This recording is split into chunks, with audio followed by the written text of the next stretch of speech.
peace serves our national interest, does that peace come from a complete surrender of Ukraine and total victory for Russia? That's never been a characterization of my statement, sir. We think peace is in the best interest, but I would point out, Ukraine is not the U.S. and Ukraine is not in NATO. And to draw that comparison is to draw one that is not correct. But we hope for peace. We believe peace is in the best interest of the United States of America, and our policies are pointing toward that. Well, let me go back to what I asked you. Is that peace, could the achievement of that peace through the complete surrender of Ukraine and the withdrawal of U.S. support for Ukraine, is that a worthy peace, and is that peace?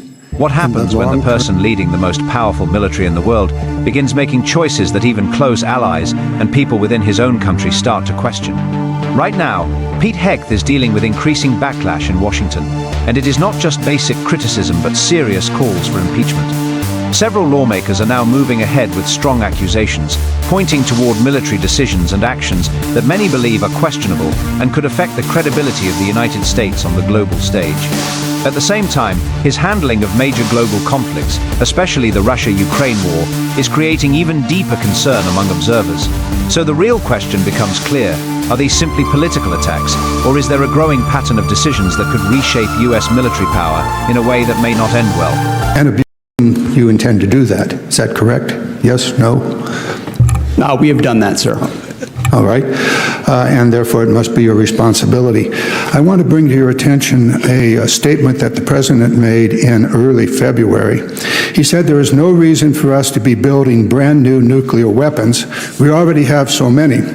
You could destroy the world 50 times over, 100 times over, and here we are building new nuclear weapons, and they're building new nuclear weapons. We're all spending a lot of money that we could spend on other things that are actually, hopefully, much more productive.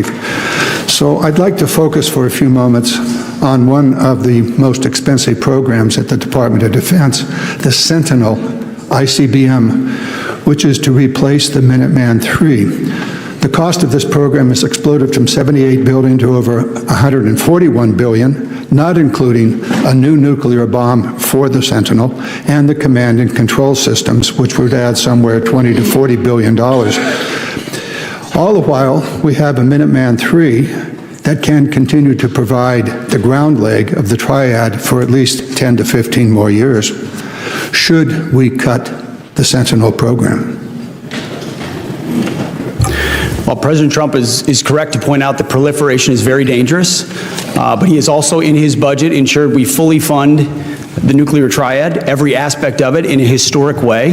The Sentinel as one leg of it, and that modernization is critically important. As you know, it faces a Nunn-McCurdy breach for being behind, and as a result, it has to be reviewed, but it's incredibly important. And so our budget does look at ensuring to... Excuse me, sir, so you have made a decision to continue even though the review is incomplete? The review is ongoing. The investments we've made allow us to continue should the review come out the way we hope it does. You continue the Sentinel program even though the Nunn-McCurdy review is incomplete. I'd like now to move over to Ukraine. The chairman of this committee spoke very strongly about the Ukraine situation and the necessity of the United States being strong in support of Ukraine. It's very, very clear that a review of what Mr. Putin has said over the last 2 decades, that he is determined to reestablish the Soviet Empire, and Ukraine is the current step to achieve that. Ukraine's security is our security, my view, and what is dangerous for Ukraine will be dangerous for NATO and therefore dangerous to the United States. Yesterday, 2 days ago, in response to Senator McConnell, who asked, which side of the Ukraine conflict do you want to win? And you said, the president is committed to peace in that conflict. Ultimately, peace serves our national interest, and we think it serves the interest of both parties, even though that outcome will not be preferable to many in this room, at that time the Senate, and I would also say this room too, preferable to many in this room and many in our countries. Mr. Secretary, When you said that peace serves our national interest, does that peace come from a complete surrender of Ukraine and total victory for Russia? That's never been a characterization of my statement, sir. We think peace is in the best interest, but I would point out, Ukraine is not the U.S. and Ukraine is not in NATO, and to draw that comparison is to draw one that is not correct. But we hope for peace. We believe peace is in the best interest of the United States of America, and our policies are pointing Well, let me toward go back to what I asked you. Is that peace, could the achievement of that peace through the complete surrender of Ukraine and the withdrawal of U.S. support for Ukraine, is that a worthy peace, and is that peace in the long-term and actually the short-term interest of the United States? If you look at the billions of dollars that have been invested in Ukraine, you could hardly characterize that as a surrender from the United States. So the existing military front line of troops is as difficult as it is, moving slowly. Where peace ends at the end of that, nobody really knows. But the president has worked harder than anybody else to try to get a peaceful outcome. Gentleman's time's expired. Chair, and I recognize the gentleman from Virginia, Mr. Whitney. Let's break this down step by step, because this situation did not appear out of nowhere. Impeachment efforts usually follow a clear pattern where concerns slowly build over time through small decisions and growing doubts until everything reaches a point where lawmakers feel forced to act. In Hegseth's case, that pressure now seems to be rising quickly, and the central issue being raised is leadership, not just what decisions are being made, but how those decisions are being made.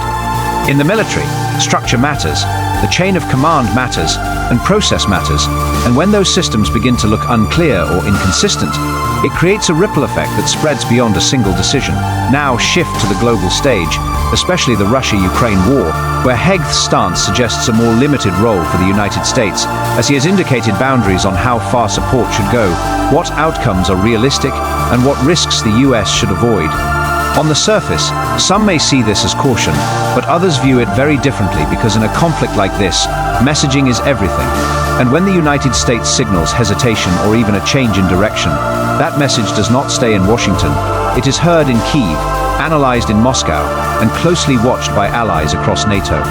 For someone like Vladimir Putin, even a small shift in tone can be seen as an opportunity. And that is where the criticism becomes sharper, as some argue that these kinds of signals can weaken negotiating power before negotiations even begin. If your position appears uncertain, your leverage drops. It really is that simple.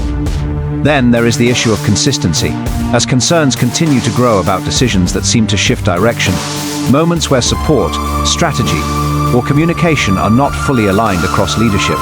And in military operations, inconsistency is not just a political problem, it becomes a strategic risk. Allies depend on predictability, troops depend on clarity, and adversaries actively look for confusion. Now think about the bigger picture, because the US military is not just about strength, it is also about reputation built over decades through alliances, coordinated defense systems, and global trust. If that trust begins to weaken even slightly, it can change how countries cooperate, how quickly they respond, and how much they are willing to rely on US leadership. And once that confidence starts to slip, rebuilding it can take years. Inside the United States, that tension is already visible through different officials, showing different tones and different approaches, with some appearing more cautious while others seem more aggressive. And when leadership does not appear fully aligned, it raises a deeper concern about who is actually setting the direction. So this is not just about one decision or one policy, it is about a pattern of signals, choices, and messaging that together create uncertainty. And in global military strategy, uncertainty is never neutral, because it always carries consequences. So now, the real question becomes whether this is a deliberate shift toward a more restrained US military role, or a series of decisions that risk weakening America's position at a critical moment in global conflict. And if impeachment is already becoming part of the conversation, that suggests the concern is no longer just political. It is structural, it is strategic, and it is continuing to grow.